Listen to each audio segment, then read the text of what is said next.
지난 도쿄올림픽 서핑 결승전에서 있었던 일입니다. 저야 서핑의 서자도 모르지만 집채만한 파도가 오는데 오히려 그것을 즐거워하면서 양팔을 벌리고 쉬 통과하는데 얼마나 멋져 보이는지 모릅니다. 그러나 당시 서핑보다 더 이목을 끌었던 것은 해설자의 해설이었습니다. 한번 들어보십시오. 똑같은 파도는 절대 오지 않는다. 파도가 좋았던 적은 한 번도 없다. 모두가 비슷한 상황에서 경기를 한다. 그러니 불평할 필요가 없다. 그저 주어진 상황에서 최대한 열심히 하면 된다. 이것이 인생과 닮은 점이 아닐까. 이러한 해설자의 멘트에 많은 사람들이 감동을 얻었습니다. 저는 여수에 있는 작은 섬마을에서 태어나서 그 말이 몹시 공감이 되었습니다. 바다는 파도가 한 번도 멈춘 적이 없습니다. 파도에 크고 작음이 있을 뿐이지 언제나 파도는 있습니다. 매일의 파도가 같을 수 없을 뿐더러 그 파도를 예측하기도 쉽지 않습니다. 때로는 그 파도가 너무 커서 모든 건 내려놓고 잠시 피해야 할 때도 있지요. 그런 의미에서 바다는 인생을 닮았습니다. 크고 작은 파도가 매일같이 내 삶을 덮쳐옵니다. 때로는 도무지 감당할 수 없는 문제들로 인하여서 두렵고 낙심할 때가 있지요. 지난 삶을 몇 달만 되짚어 보아도 그렇습니다. 저희 속교의 한 가정이 어렵게 아이를 가졌는데 그만 유산되고 말았습니다. 군대 간 아들이 사고를 당하여 병원에서 수술을 해야 했습니다.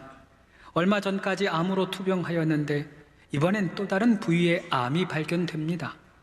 어렵사리 집을 얻었지만 금리가 너무 높아져서 버티기가 쉽지 않습니다. 우리는 이러한 인생의 파도를 어떻게 건너야 할까요? 내 삶에 수없이 부딪혀오는 그 파도 어떻게 견디고 승리할 수 있을까요? 오늘은 인생의 바다에 풍랑이 일어날 때, 인생의 바다에 풍랑이 일어날 때라는 제목으로 하나님의 은혜를 나누고자 합니다. 본문의 이야기 속으로 들어가 봅시다. 예수님과 제자들이 하루 종일 사역을 합니다. 날이 저물어 어두워지기 시작하는데 예수님께서 바다 건너편으로 가자고 하십니다. 다음 사건이 거라사 지방에 귀신 들린 사람 치유한 사건임을 보아서 예수님 그 영혼을 구원하기 위하여 날이 어두워졌음에도 불구하고 배에 오른 것임을 추측할 수 있지요. 얼마쯤 갔을까요? 갑자기 풍랑이 일어납니다. 그 풍랑 얼마나 컸던지 바다에 인이 박힌 베드로와 그 형제들도 손을 쓸 수가 없습니다. 어떻게든 배의 균형을 잡아보려고 애를 쓰는데 만만치가 않습니다. 이제는 물이 그 배 안으로 들이치다 못해 잠길 위험에까지 처하게 됩니다. 그런데 이런 상황 가운데 예수님은 주무시고 계시는 거예요. 이쯤 되니 제자들의 마음 가운데 원망이 됩니다. 의구심이 들어요. 예수님 함께 하시는데 왜 풍랑이 있을까? 선한 일 하러 가는데 왜 어려움이 있을까? 예수님 능력이 없는 것은 아닐까? 우리말로 조금 바꿔볼까요? 신앙생활 열심히 하고 있는데 왜 나에게 이런 고통이 찾아올까? 나 사역도 열심히 하고 있는데 하나님 왜 이런 시련을 주실까?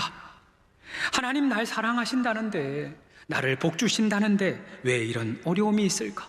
도대체 이 풍랑은 언제 끝나며 나는 얼마나 버틸 수 있을까?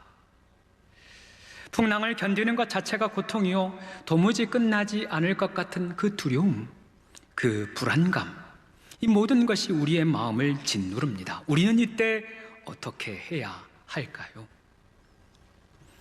인생의 바다에서 풍랑이 몰려올 때 우리는 먼저 주님 앞에 나아가야 합니다. 첫 번째, 주님께 나아가기입니다. 오늘 말씀 24절은 이렇게 시작이 됩니다. 제자들이 나와라고 시작이 돼요. 그냥 지나칠 수 있는 말씀이지만 이 사건의 평행 본문인 마태복음 8장 25절도 같은 말씀으로 시작을 합니다. 그 제자들이 나와라고 되어 있습니다. 원어를 직역하면 그리고 제자들이 예수님께 나왔다라고 해석할 수 있습니다. 이 표현 참 재미있는 표현입니다. 여러분 생각해 보세요. 지금 제자들이 작은 배 위에 올라와 있습니다. 여객선도 아니고 상선도 아니고 초호와 유람선도 아니죠. 그저 당시 흔히 사용하던 물고기 잡던 배였습니다. 그 좁은 배 위에 예수님과 제자들이 함께 있는 겁니다.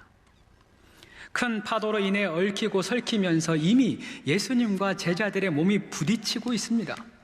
그런데 오늘의 이 두 성경은 제자들이 풍랑으로 인해 예수님께 나아왔다고 강조하고 있습니다. 무엇을 의미하는 것일까요? 지금껏 제자들이 예수님과 함께 있어도 온전히 주님을 의지하지 않았다는 것입니다. 이제껏 같은 시간 같은 공간에 있었음에도 불구하고 주님을 온전히 찾지 않은 것이지요. 우리도 마찬가지입니다. 몸은 지금 우리의 예배의 자리에 와 있어도 마음이 자꾸만 다른 곳에 가 있습니다. 점심은 뭐 먹을까? 어떻게 하면 출차를 빨리 할 수 있을까? 오늘 왜 윤주용 목사님이 설교하시지? 오랜만에 봤더니 잘생겨졌네, 뭐 이런 겁니다. 이런 수많은 생각들이 주님을 만나는데 방해합니다. 내 인생의 배에 이미 주님 함께 하시는데 우리 주님을 찾지 않는 겁니다. 바로 이때 주님은 풍랑을 사용하십니다. 그 풍랑을 통하여 우리를 주님 앞으로 인도해 가시는 것이지요. 왜 주님 앞에 나아가야 할까요? 풍랑의 주인이 하나님이시기 때문입니다. 조선시대 수양대군의 등장을 관상가의 눈으로 풀어낸 관상이라고 하는 영화가 있습니다. 영화는 몰라도 배우 이정재의 명대사는 기억하실 겁니다. 내가 왕이 될 상인가? 그러죠? 영화의 주인공이자 관상가인 송강호는 얼굴만 보면 사람의 운명이 어떻게 될지 훤히 들여다볼 수 있는 사람이었습니다. 그러나 그도 아들의 미래를 예측하지 못했습니다. 자신의 운명을 깨우치지도 못했습니다. 결국 비참한 최후를 맞게 되지요. 그가 영화 마지막에 이런 말을 남깁니다. 난 사람의 얼굴을 보았을 뿐 시대의 모습을 보지 못했소. 바람을 보아야 하는데 시시각각 변하는 파도만 본 격이지 파도를 만드는 건 바람인데 말이오 라고 합니다. 그러나 그가 깨닫지 못하는 또 하나의 사실이 있습니다. 파도를 만드는 것은 바람이지만 그 바람을 운행하시는 분은 하나님이라는 사실입니다. 내 인생의 풍랑을 허락하시는 분도 하나님이시요 그 풍랑 잠잠케 하시는 분도 하나님이십니다. 그러니 풍랑을 만났을 때 내 인생의 참된 주관자이신 하나님 앞에 서는 것이 마땅한 것이지요. 한 걸음 더 나아가서 우리가 풍랑을 만났을 때 주님 앞에 나아가야 하는 또 다른 이유는 그 풍랑의 목적이 하나님과의 만남에 있기 때문입니다. 얼마 전 새벽 예배를 마치고 기도하는데 저희 속교회 권사님 한 분이 저를 찾아왔어요. 한참을 우십니다. 그리고 겨우 말을 꺼내요. 목사님, 저희 사위가 어젯밤에 갑자기 뇌출혈로 쓰러졌어요. 중환자실에 누워있는데 어떻게 해야 될지를 모르겠어요 하고 또 한참을 웁니다. 그리고 나서 그 다음 말이 제 마음을 때려요. 그래도 목사님, 이 일 때문에 우리 아이들이 하나님 앞에 나왔으면 좋겠어요. 이 일 때문에 우리 아이들이 하나님 앞에 나왔으면 좋겠어요 하는데 저도 눈물이 왈칵 쏟아졌습니다. 그렇습니다. 내 인생의 풍랑은 여전히 나를 포기하지 않는 하나님께서 나를 만나자 하시는 사인이요 요청인 것입니다. 우리는 풍랑의 이유를 다 알 수 없습니다. 요나의 풍랑처럼 우리를 돌이키려는 것인지, 사사시대의 풍랑처럼 우리를 회개케 하여 하나님 앞에 징계하려 하는 것인지, 아니면 욥의 풍랑처럼 우리를 연단하여 정금과 같이 나오게 하시려는지 그 뜻을 알 수는 없습니다. 그러나 한 가지 확실한 것은 그 풍랑을 통해 하나님이 나를 만나신다는 사실입니다. 사랑하는 여러분, 갑작스러운 풍랑을 만났습니까? 그 풍랑으로 인해 어렵고 힘이 드십니까? 주저하지 말고 하나님 앞에 나아가시기를 바랍니다. 홀로 애쓰지 말고 주님 앞에 달려가시기를 바랍니다. 예수님께 나아가면 주님이 나를 맞아 주십니다. 주님께 나아가면 쉼을 얻게 됩니다. 주님께 나아가면 넓으신 팔로 우리를 안으사 친히 붙드시고 보호하여 주실 것입니다. 이렇게 풍랑 속에서 주님 앞에 나아갔다면 이제 주님을 깨워야 합니다. 두 번째, 주님 깨우기입니다. 24절 말씀을 제가 한 번 더 읽겠습니다. 제자들이 나와 깨워 이르되 주여 주여 우리가 죽겠나이다. 이 장면도 생각해보면 참 이상합니다. 성경은 하나님이 졸지도 않고 주무시지도 않는다 말씀하셨습니다. 불꽃 같은 눈동자로 나를 지키신다 말씀하셨습니다. 그런데 지금은 예수님이 주무시고 제자들이 주님을 깨웁니다. 우리가 알고 있는 성경적 상식과는 조금 거리가 있지요? 그런데 성경을 살펴보면 백성들이 하나님을 깨우는 장면이 종종 등장을 합니다. 시편 3편, 다윗이 대적에게 둘러싸여서 어찌할 바를 모를 때 하나님께 이렇게 외칩니다. 여호와여 일어나소서, 나의 하나님이여 나를 구원하소서. 그리고 시편 44편, 이번에는 이스라엘 백성들이 하나님께 호소합니다. 주여 깨소서, 어찌하여 주무시나이까? 일어나시고 우리를 영원히 버리지 마소서 간청합니다. 이사야서에서도 비슷한 말씀이 등장합니다. 여호와의 팔이여 깨소서 깨소서, 능력을 베푸소서, 옛날 옛시대에 깨신 것 같이 하소서 외쳐 기도합니다. 사실 이러한 기도는 하나님이 진정 주무셔서 드리는 기도는 아닙니다. 이 기도는 하나님의 신속한 개입을 촉구하는 기도입니다. 생명의 위기 앞에 목이 터져라 외치는 절규요, 가장 진실한 기도, 가장 낮아진 기도입니다. 침묵하시는 하나님 앞에, 잠잠히 계시는 하나님 앞에 하나님 구해주세요, 하나님 나 좀 살려주세요 외치는 간청이요 호소입니다. 그런 의미에서 깨우는 기도의 본질은 하나님을 깨우는 데 있는 것이 아니라 내 영을 깨우고 내 기도를 깨우는 데 그 본질이 있습니다.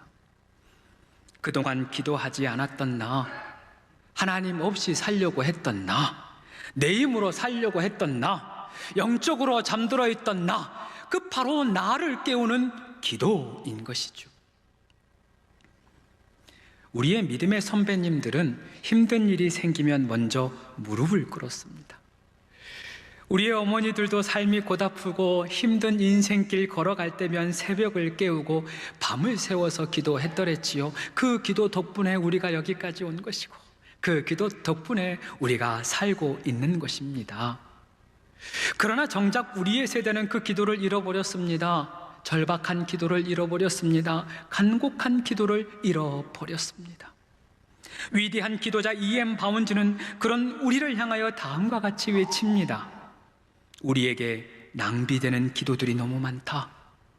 응답을 갈망하지 않으면서, 기도하지 않으면서 드리는 기도들이 많다.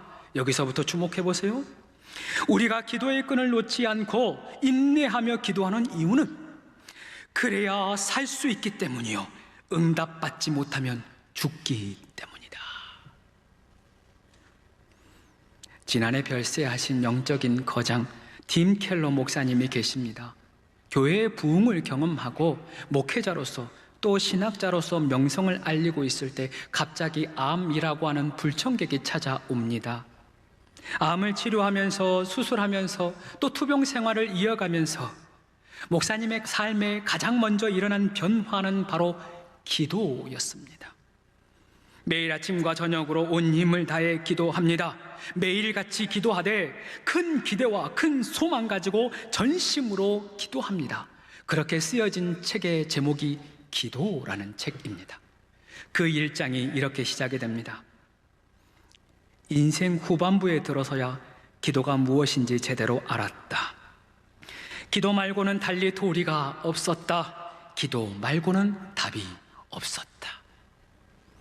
그렇습니다. 우리가 풍랑 가운데 깨달아야 할 가장 중요한 진리는 기도 말고는 도리가 없다는 것입니다. 기도 말고는 다른 답이 없다는 것입니다. 기도하면 사는 것이요, 기도해야 산다는 것입니다. 지난해 제 개인적으로 어려운 일을 만났을 때가 있었습니다. 마음 가운데 일어난 풍랑이 도무지 잠잠해지지를 않았어요. 이래서는 안 되겠다 싶어서 한적한 기도방에 갔습니다. 문을 열고 들어서자마자 눈물이 터져요. 하나님, 너무 힘이 듭니다. 하나님, 너무 지칩니다. 한참을 울며 기도하는데 우리 주님이 이렇게 말씀하시는 것 같았습니다. 너 오랜만이다. 아니, 하나님, 제가 매주 예배드리고 찬양도 하고 신방하고 기도하지 않습니까? 얼마나 많이 기도하는데 무슨 말씀입니까? 하는데 여전히 주님이 제 마음 가운데 오랜만이다 하시는 것 같았어요. 그래서 돌이켜보니 정말 오랜만이었습니다. 사역한다는 미명 아래, 예배드리고 찬양하고 기도한다는 그 핑계 아래 나의 기도, 나의 간구를 잃어버린 것입니다. 내 기도 어디 갔는가? 내 눈물 어디 갔는가? 얼마나 회개가 되던지요. 사랑하는 성도 여러분, 기억하십시오. 우리에게 주어진 폭풍의 시간은 기도의 야성을 회복하는 시간입니다. 간절한 기도, 눈물의 기도, 절박한 기도를 회복하는 시간인 것입니다. 내 힘으로는 안 됩니다. 내 능력으로 안 됩니다. 오직 기도만이 하늘의 보좌를 움직입니다. 오직 기도만이 하나님의 손을 움직이는 것입니다. 그러니 기도의 줄을 다시 붙잡으시기를 바랍니다. 다시 기도하기 시작하시기를 바랍니다. 기도하면 삽니다. 기도하면 열립니다. 기도하면 됩니다. 믿으시기를 바랍니다. 이렇게 제자들이 주님 앞에 나와서 주님을 깨웠습니다. 이제부터는 제자들의 시간이 아니요, 우리 주님의 시간입니다. 잠잠하라, 주님 말씀하시니 즉시 거친 파도가 잠잠해집니다. 이제 예수님은 몸을 돌려 제자들에게 말씀하십니다. 25절 말씀입니다. 제자들에게 이르시되 너희 믿음이 어디 있느냐? 너희 믿음이 어디 있느냐? 여태 고생한 제자들에게 수고했다, 애썼다 하실 만도 한데 우리 주님, 너희 믿음이 어디 있느냐? 책망하듯이 물으십니다. 무슨 의미일까요? 예수님께서는 이 풍랑을 통하여서 제자들의 믿음을 보고 싶으셨던 겁니다. 이제 마지막입니다. 풍랑을 만날 때 우리는 우리의 믿음을 점검해야 합니다. 세 번째, 주님 신뢰하기. 주님 신뢰하기입니다. 오늘 본문처럼 풍랑과 믿음을 연결한 사건이 이후에 한 번 더 등장을 합니다. 오병이어의 기적을 경험한 후 예수님은 제자들을 배에 태워 보내시고 홀로 기도하러 산 위에 올라가십니다. 날이 저물어 어두워질 때쯤 갑자기 돌풍이 불어 일으킵니다. 예수님이 급히 물 위로 걸어가 제자들을 안심시키지요. 그런데 베드로가 문제예요. 여러분, 베드로 MBTI 아십니까? ENFP입니다. 매우 외향적이고 매우 즉흥적이고 매우 에너지가 넘치고 매우 생각이 없습니다. 도무지 생각하지 않고 그냥 먼저 움직입니다. 만약 주님이시거든 나를 명하사 물 위로 걸어오게 하소서라고 합니다. 도대체 이 말이 왜 튀어나오는지 지금도 이해할 수 없어요. 그런데 그것을 우리 주님은 다 받아주세요. 우리 주님 MBTI가 뭔지 아십니까? LOVE. 사랑이에요. 다 받아주십니다. 결국 베드로는 물 위를 걷지만 얼마 못 가 바람을 보고 무서워 빠집니다. 그럼 베드로를 건지시며 우리 주님 말씀하십니다. 믿음이 적은 자여, 왜 의심하느냐? 믿음이 적은 자여, 왜 의심하느냐? 이때도 주님은 다른 것이 아닌 베드로의 믿음을 확인하고 계십니다. 그렇습니다. 풍랑의 시간은 결국 내 믿음을 확인하는 시간입니다. 풍랑과의 싸움은 믿음의 싸움인 것이죠. 이러한 믿음의 싸움에서 제자들이 모두 실패한 것입니다. 그러나 또 시간이 흘러 믿음으로 풍랑을 이긴 한 사람이 등장합니다. 궁금하지 않습니까? 500원 받지 않고 알려드릴 테니까 들어보세요. 사도행전 27장으로 가면 사도 바울이 죄인의 신분으로 로마에 압송된 사건이 기록됩니다. 그때 배를 타고 지중해를 건너요. 바울은 배를 띄우는 것이 지금 좋지 않다 백부장에게 이야기하지만 그는 그 말을 듣지 않고 결국 출항을 강행합니다. 아니나 다를까 얼마 가지 않아서 유라굴로라고 하는 광풍이 몰아칩니다. 그 광풍이 얼마나 거셌던지 배가 도무지 버틸 수가 없어요. 짐도 버립니다. 기구도 버립니다. 연장도 버립니다. 하루 이틀 3일 수일이 지나가는데도 도무지 풍랑에 잠잠해지지를 않는 거예요. 그렇게 풍랑 속에서 지치고 지쳐갈 때쯤 하나님의 사자가 바울을 만납니다. 하나님께서 말씀하십니다. 두려워하지 말라. 내가 가이사 앞에 설 것이다. 하나님이 너와 함께하는 모든 자들을 다 내게 주셨다라고 말씀합니다. 바울이 이 말씀을 붙듭니다. 이 말씀을 있는 그대로 믿어요. 다음날 아침이 되자마자 수많은 사람들을 다 모아 그 사람들에게 선포합니다. 이제는 안심하라. 너희 중에 아무도 생명에는 손상이 없으리라. 여러분이여 안심하라. 나는 내게 말씀하신 그대로 되리라고 하나님을 믿노라. 이렇게 바울은 하나님을 믿음으로 말미암아 그 모든 풍파를 이겨냅니다. 사랑하는 성도 여러분, 인생의 풍랑을 헤치고 갈 때 힘들지 않은 사람 어디 있겠습니까? 도무지 끝나지 않을 것 같은 그 풍랑 견딜 때 고달프지 않는 사람 어디 있겠습니까? 차라리 죽는 것이 낫겠다 싶을 때가 왜 없겠습니까? 그러나 사랑하는 여러분 안심하십시오. 하나님이 우리와 함께 계십니다. 사랑하는 성도 여러분 안심하십시오. 하나님의 말씀대로 될 것입니다. 여기 우리를 향한 하나님의 약속의 말씀이 있습니다. 이사야 41장 10절은 이렇게 기록합니다. 두려워 말라. 내가 너와 함께함이라. 놀라지 말라. 나는 내 하나님이 됨이라. 내가 너를 굳세게 하리라. 참으로 너를 도와주리라. 참으로 나의 의로운 오른손으로 너를 붙들리라. 이사야 43장 2절과 3절은 이렇게 기록합니다. 내가 물 가운데로 지날 때에 내가 너와 함께 할 것이라. 강을 건널 때 물이 너를 침몰하지 못할 것이며 내가 불 가운데 지날 때 타지 아니할 것이요 불꽃이 너를 사르지 못하리라. 할렐루야. 기도의 응답이 늦어질 때마다 이 말씀 붙드십시오. 계속되는 파도로 인해 마음이 지치고 상할 때 하나님의 말씀을 신뢰하시기를 바랍니다. 그 어떤 풍랑도 나를 해치지 못합니다. 그 어떤 파도도 나를 침몰치 못합니다.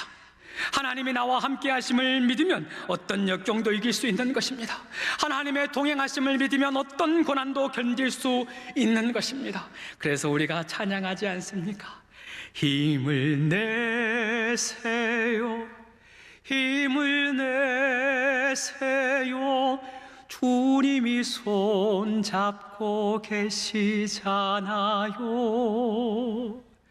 주님이 나와 함께함을 믿는다면 어떤 역경도 이길 수 있잖아요. 다 함께 힘을 내세요, 힘을 내세요. 주님이 손 잡고 계시잖아요. 주님이 나와 함께함을 믿는다면 어떤 고난도 견딜 수 있잖아요. 기억하십시오. 오직 의인은 믿음으로 삽니다. 오직 의인은 하나님을 믿는 믿음으로 사는 것입니다. 우리의 평생에 믿음의 승리를 보는 저와 여러분 되기를 간절히 소망합니다. 이제 한 가지 이야기로 오늘의 설교를 마치려 합니다. 우리 가운데에도 인생의 풍랑을 믿음으로 이겨낸 수많은 성도님들이 계십니다. 지난주 2부 예배 시에 입교식이 있었습니다. 그때 입교하는 부모님들이 짤막한 영상을 찍었습니다. 당시 제가 이 말씀 붙들고 준비하고 있었던 터라 그 영상 보는데 오늘의 말씀을 그대로 녹여낸 한 집사님의 고백이 있어 나누려 합니다. 영상 속 주인공은 현석이입니다. 태어나면서부터 염색체로 인한 발달장애를 가지고 있었습니다. 때문에 태어나면서부터 어른도 감당하지 못할 수술을 여러 번 감당해야 했습니다.